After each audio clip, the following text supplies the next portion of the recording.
A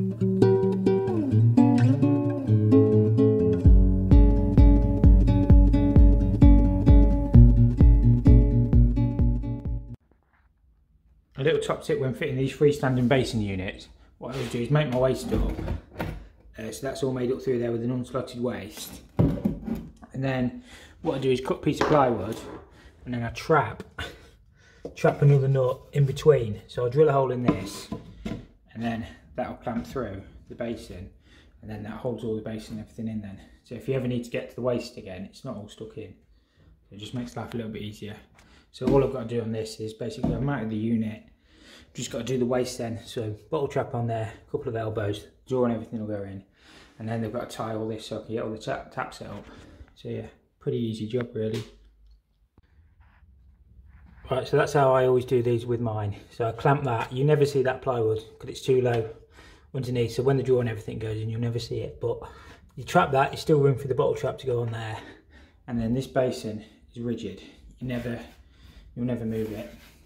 It just means there's no silicone or anything. So if you ever need to change the waste, all you have to do is undo that nut, take your trap off, undo that nut, and then your whole basin lifts out. So it makes life a lot easier in the future. Right, so I've got all this waste connected. So just used a couple of elbows and then straight into the bottle trap. You can see there's enough thread left on there. So this is tight anyway, but plenty of thread, so that shouldn't leak. So yeah, I've just got to put the drawer in now, and then what I might do is just set the tap up so I can just try the waste and everything. But yeah, all should be good. So dead easy to install. Obviously, it'd be nice to have the unit on the first fix, but I got away with it. There was plenty of room left. So yeah, not too bad. Another tap. Let me just grab the tap. It is one of these rack ceramic ones. So this, I think you unbolt that hex in there, and then that just like got a grub screw on it. That should come in the middle with a bit of luck. That's the plan anyway, so yeah, all should be good. So it's a bit like a shower valve, these taps really. Basically you've just got your depth to play with. This is obviously your depth. I'm not too sure what they're putting on this wall yet, whether they're even putting anything. So what I might do is set this tap up and then just have a word with the tiler or whoever, because it gives you big cover crowds anyway. So I might just set it up so we can use it, and then yeah, so I can try all the waste and everything. So I'll probably do that next. Whoever says plumbers and sparkies don't get on it, I even put your mirror light in for you, because you put it over there behind the shower. So I've dragged it all the way across for you, so you can thank me for that later. Alright, I'm guessing I've done these right. I guess these bits go on there like that, and then the handles just go on there. But what I'm going to do is whip this out, set this middle one up, the spout. So that'll be on, that'll be off. Obviously we've got hot and cold. We've got just these bits, the blue one, I don't know if you guys can see that, that'll be the cold. And then that's the middle one. So yeah, going good. Right, that's all set up and working. We've even got hot on the left, which is good. So I don't know what they're doing behind here yet, but we need some sort of splashback, but we've got all that to play with, so all should be good. This is just a short clip showing basically the finished job. We decided to put some mermaid board behind the basin. It basically just tidied up the wall. We used the same mermaid board that was left over from the non-feature walls. So yeah, it all tied into the bathroom really nicely. We used some tile trim around the edge just to tidy it up, because on the nuance board you have to use the tile trim to finish it off. So yeah, it looked really tidy. Customer was really happy with it. I was really happy with it. So yeah, all in all, a really good job, I think. Does anybody else hate fitting shower screens on a Sunday? Because I do. I've just basically got the two profiles to set up, and then my door goes along the front. Probably won't film too much of this because I just want to get it done, but I've got to do something with the head as well. Clad around in some mermaid board, but it should look good. So I'll get all this cracked in. I will silicone at the bottom before I set that profile up as well.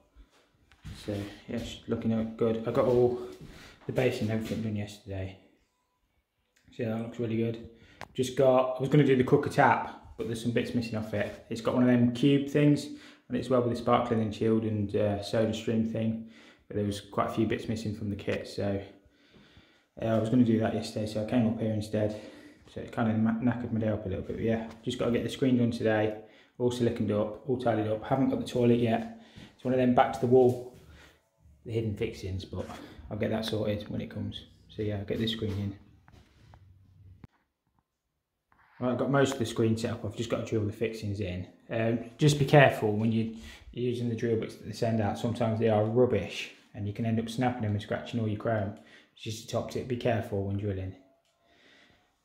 As you say, because if you scratch the chrome you're going to have to change the profile, which is going to be a pain. On these ones as well, I always line my screws up because it looks terrible if you've got like screws all over, so 3 on each.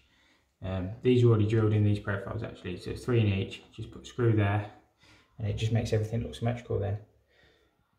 It just looks way more professional. Well, I've just hoovered all the tray out using my little Makita vacuum. I've only got Miss Grey silicone in the van, so I'm going to see what it looks like. If they're not happy with it, I can change it anyway. So it'll just be grey along the back. I think graphite might look better, but I haven't got any. And then just clear along the outside. I've got the bit along the top done.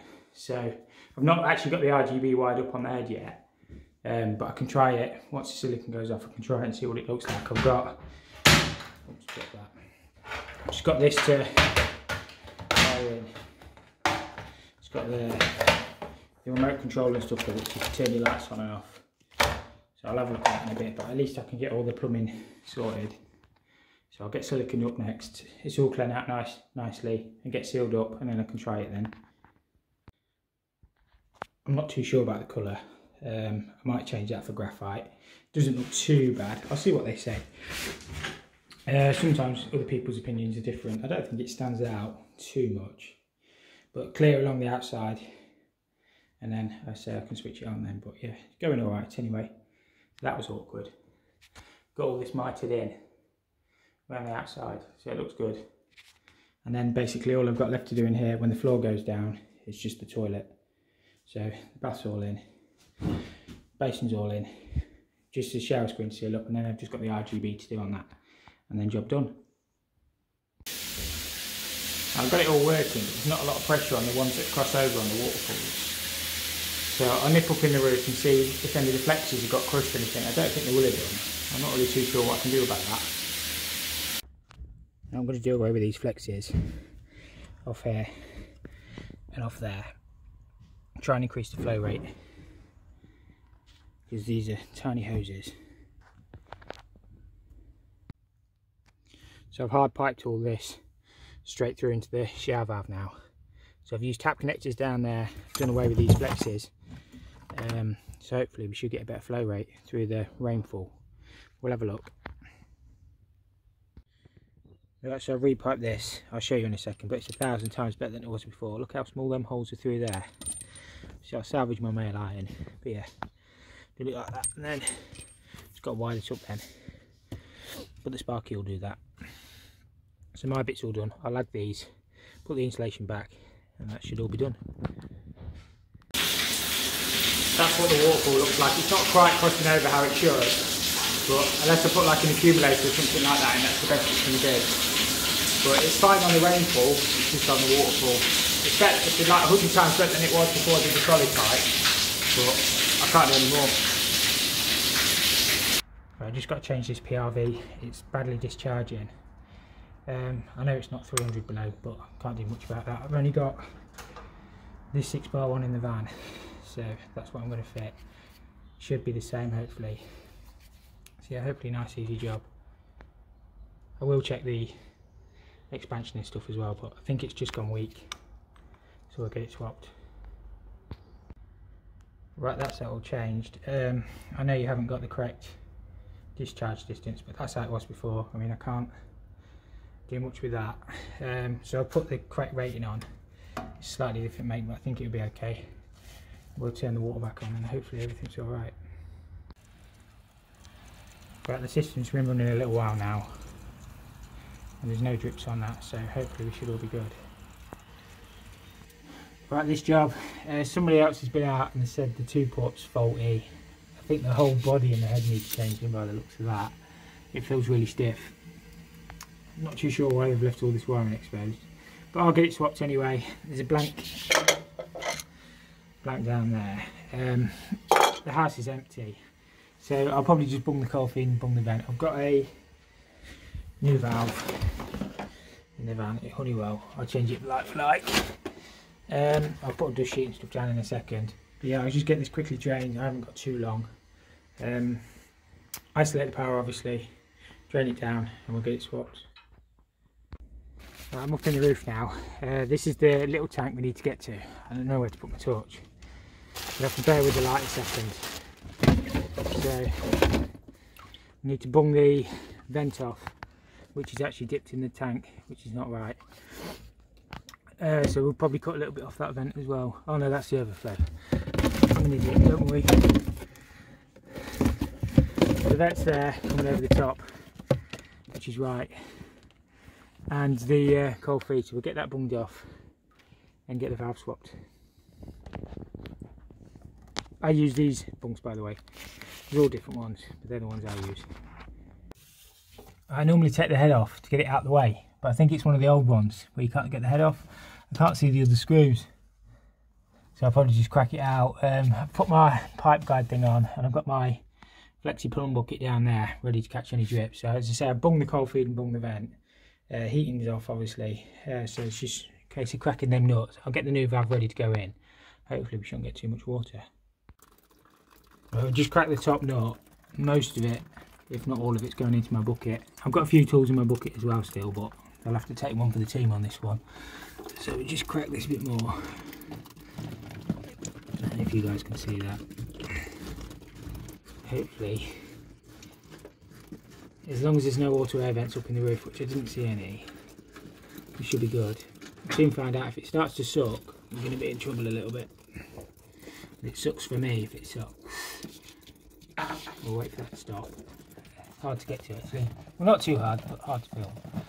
And we'll crack that. All that's going into there. So once that stops, I'll crack the bottom nut off. I've already got the new valve ready to go in. So put a little bit of jet blue on there. It's just a case of whipping that out. Hopefully I've got enough vertical movement on my pipe as well to get it out. We should be good. Right, I found a couple of auto air vents up in the roof when they were hissing, so I've shut that off and it stopped. I can't get the valve out though, so I'm going to have to disconnect it off this 2-pot here for the hot water, disconnect it off this bypass and try and get a bit of movement, because at the minute the pipe is not moving up. It's either that or I take the pump out. That might be a shout if they're on rubber washers. I'll see what I can do. I'll get it out though. Right, we've got the thing out now. We just have to strip all this pipework out to get enough movement. I had to take the pump out. I'll probably change the washers on that, so I can get the new valve back in. I'll bust everything back up, or jet blue, build it back up. I think it was one of the old ones where you couldn't get the head off. Don't see too many of them anymore, but I'll put the new valve in anyway and get the heating back on for them. I'm going to have to try and get the old nuts and olives off on these as well, because they don't seem to be tightening up. I thought Honeywell and Honeywell should normally go back together, but these aren't. They're not cross-threaded, but the valve just spins when it's tight, so don't know on that one. I'll change them. Right, it's all tightened back in. These pump valves are both switched off. I'm just going to go up in the roof and open the auto air vents back up and unbung the tank. So I've got the valve in, I've just got to get it wired up. A little bit awkward to get to, a little bit awkward to get out, but we've done it. Hopefully I don't drain too much water out of the system. It should be fine. So I'm going to go fill it back up basically. I can check for leaks while I'm wiring it all up then. It all should be good. So I'll probably get one of them. I've got one of them I carry them reg in 5-way adapters. I'll have a look at this wiring anyway, find out what's going on. It's not the best. But yeah, I think this one, where's the old valve gone? It's one of them. I don't think you can get the head off it. It's one of the really old ones. So yeah, I've done the right thing by changing the lot. Hopefully that fixes the fault. I say I didn't actually come out and diagnose it. It was a service engineer. Just reckons the heating wasn't working, so we'll sort it. I'm going to use one of these on this because that wiring looks dodgy. Well, not dodgy, but it's just going to be quicker and easier for me to do it like this. These have got strain relief, so I need some of that in my life. They're basically just a plug, so if you ever need to change that valve again, you can just unplug it and plug the new one back in. I think they're made by Regan. Handy to keep on your van. It just, if you come to like valves and stuff, if you've got a nice big double box, it's not too bad, but when they're like that, they're just crap really. So that's what I'm going to use. Well, I actually thought it was a Honeywell valve because the front one's Honeywell, but it's not. It's a Landis and Streffer. I don't know who they are, but you can't take the heads off them, not to my knowledge. I'll put Honeywell in now anyway, so even if you could get the head, I didn't have one, so I'm just going to put all this electrics back in. I've wired it up, put all that electrics back in, and then I'll turn the power off and turn the power on and try the heating then. But yeah, pretty much done. Got no leaks on anything. Pumps all back in, even got it going the right way. Valves going the right way. I'll probably try and cable tie some of these cables up as well. They're a bit of a spaghetti junction. Not that I've done that, they were just like that. But yeah, we'll get it working for the customer anyway. Right, I've just done a few functionality checks to make sure it's all working. So the heating's all fired up now. Boiler's all fired up. It's working on the room stats, working on the programmer on off, etc, etc. So I just need to get some cable ties out of the van, tidy this wiring up, and we should be good to go. Make sure there's no leaks. I've already checked once. So pumps all come back on. Boiler's all fired up. So yeah, should be good. I think it was, I don't know, it's probably just even the synchron motor. I'm not too sure, but I just got asked to change it, so I've changed it. So yeah, all good on this one, I think. As I say, the boiler's all struck back up. So what I'll do while I'm tidying up, I'll make sure the radiators get hot. There were 2 auto air valves up in the roof, which I've opened back up, and they look fairly brand new. So I think we all should be good. So I've kept most of it on my dust sheet. So I just need to have a tidy up and be on our way to the next one. I don't know if that's an original Crackers one, but that's a nice looking system, isn't it? Nice looking system and pan. I'm not here to fix that, I just thought it was interesting. I'm here to fix some radiator valves, but I'll have a look at them in a minute, but just thought that was interesting.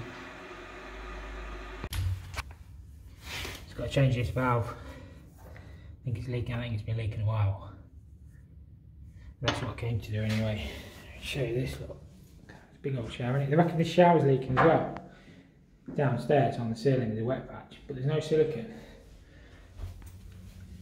on the edge, so I'm not too sure. I might see if I can seal that. I'll quickly show you through here as well. This is the ensuite, and then it's an empty house, and then this is like the main bathroom.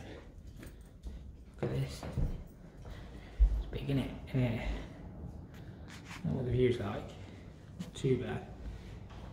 Yeah, I just got to get that valve done and have a look at the leak on the shower. But I don't even know if I've got one of them. They're like, I don't know if they've got a reducing set in there or not. I'll crack it apart and have a look, but all the heating's on. But yeah, it's not too bad in there, is it? But that's the closest one I've got in the van. It is 3/4. So what I'm going to do is find somewhere to turn the heating off. It's pressurised, so I'm just going to probably drop the pressure through the fill loop if I can, and then just snatch it. Probably turn that side off. It's wet room floor anyway. So yeah, that's what I'm going to do. Hopefully, I'm not too sure what that nut there is behind there, whether that's got a reducing set in. I'll find out when I snatch it. But all should be good. And then they reckon this radiator don't work anyway, but it's probably the fact that that valve is bust. So we should be able to get that working, that should be easy. And I'm not too sure where the damp's coming through. I think it needs probably silicone in the corner. Other than that, is get behind the wall. But I don't know, I think we'll try the silicone first, but we'll get this radiator done for him. That valve there we turned off anyway, that's probably where the radiator wasn't working. But I just dropped the pressure through the fill loop. I'm just going to see if I can just snatch it now. Should be okay. Well, I just need to pressurise this back up and turn the boiler back on. It did have a reducing set in that fitting, so I've managed to just put a 15mm one on. Use the old tail. All should be good. I haven't got a white valve. If they want a white one, I'll have to order it, but that's all I've got in the van. I think it'll be fine. I don't know. If they want it changing, I'll change it, but it'll take 30 seconds again. So yeah, just pressurise it back up, bleed this radiator, make sure the others are okay. I haven't lost very much water. They want the boiler and everything servicing anyway, so I'll check the inhibitor levels and everything when I've got a bit more time. And then I'll just whip the bead around here. They're on about cutting a hole in the ceiling anyway, because I think it can only be on the waist or on the wall, so I don't know. I'll just get, as I say, I'll get this pressurised back up and get the heating back on for them. That's the damp on the ceiling where that shower is. So it's quite wet. I'm not too sure what's causing it. So the only other thing, I could go from underneath or behind the tiles, but I don't know, they reckon every time you use the shower it pulls through, so it's either going to be on the waste. I don't think it'll be on the valve. It'll be either on the waste or the or on the silicone, I think. You can see what's running down the walls. We'll have a look at that anyway. They've had most of the ceiling replastered because the house was like subsiding. They've had all steels put in here, I think. I don't know. I'll just do my bit. Right, all we got here is a leaking flush valve. The ball valve is absolutely fine. But yeah, you can hear it just trickling down the back. If you put some toilet tissue there, you can see it. Well, you can see that anyway, but yeah, it's basically just passing. It's one of these Armitage ones. These are the ones with the clip on at the bottom, I believe. So you should just be able to turn it. See what hopefully I've got one in the van. I can't have to go and get one. I normally carry these. I'll have a quick look and see what I can do with it. Right, I don't have a washer on the van, so I had to nip off and buy a new flush valve for it. They've changed them to black, but the same thing. I was just going to get a washer, but they didn't have any washers either. It's pretty much the first thing on the van today that I've not had. So I've done like 9 jobs today. I've had the immersion heat, I've had the basket strainer, I've had tap cartridges, I've had Danfoss TRV head. I normally keep everything, but I should have them washers, but I don't have one. So a bit more plastic waste for the wheel because the merchants didn't have one either. So I'll get them swapped over. It's just a case of taking it out of the pack, taking the bayonet off, twisting it back in, and that'll fix it. So easy job, but I just didn't have one. So these are dead easy, so you just basically locate them in the lug and then twist, and then they snap in. And we can turn the water back on and we shouldn't have any leaks in. So I isolated it just not to waste water. So it's just a case of turning that back on. Make sure this doesn't leak, because sometimes they do. Ball valve was fine. It's actually not compliant because it's not got the right air gap on because it's an adjustable stem, but we'll leave that bit. So yeah, just I let it fill up. It won't overflow now. And it should be job done. I've got every other washer on the van. Like I've got all the Geberit ones, all these ones, just not that one today. As you can see, no more overflowing. That little bit at the top is just what was left over in the rim. But yeah, perfect. So water level set on the 6 litre mark. This is all working. So just have to put the lid back on and job done. Right, so I've just got this immersion heater to change. I've isolated it, checked for dead. Cold feed off, which we're lucky, we've got a lever valve. So just draining it through there. So it's just a case of whipping this off, banging the new one in, and we should be done. Right, with these you just have to give them a nice good twist. It's sometimes hard to get out. This one not too bad, you just have to make sure you don't split the copper. You have to explain to your customer that sometimes that can happen, but it should be fine. I just sandwiched mine with jet blue either side of that washer. Just a leaking flush pipe. Every time it's flushed it goes all on the floor, so new one of them should sort it.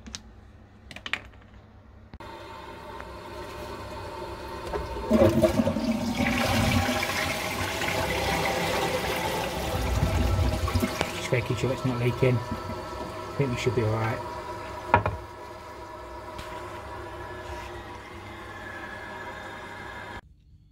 Right guys, that's the end of the day. It's probably the end of the video as well, to be fair. I'm just at the merchants restocking my van. I've done quite a few quick fire jobs today, so I've done like that 2-port, I think I filmed that one. Flush pipe, I've done the immersion heat, I've done the PRV, I've done a siphon, I've done a tap, I've done a basket strainer on a kitchen sink. What else have I done? Done a few jobs anyway today, so I've got around quite a few. I've done a TRV head as well. It was just a pin stock. I put a new Danfoss head on it. So yeah, thank you for all the support guys, I really do appreciate it. We've got quite a few big jobs coming up. Hopefully I'll film a few for the channel. I've got a 50-70 oil boiler to fit this week in a barn. I'm also being chased, if you guys remember way back when, I filmed a little bit on a barn conversion. I'm being chased for that now. They want that job doing for the end of February. I've also got the one where I did the soils at the other week. They want the boiler and cylinder and everything fitting on that one. I've also got the bathrooms to do there. I've also picked up a job at one of the factories. I'm having the header made at the minute. It's all 4-inch threaded, so that'd be quite a big job. We've also got loads of maintenance bits and bobs. So yeah, super busy at the minute, just trying to get around them all really. So yeah, as I say, thank you for watching.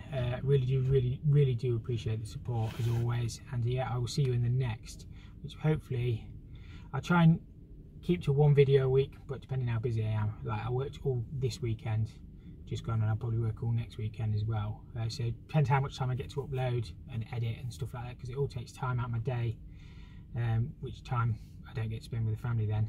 So yeah, as I say, I appreciate all the support as always, and I will see you all in the next.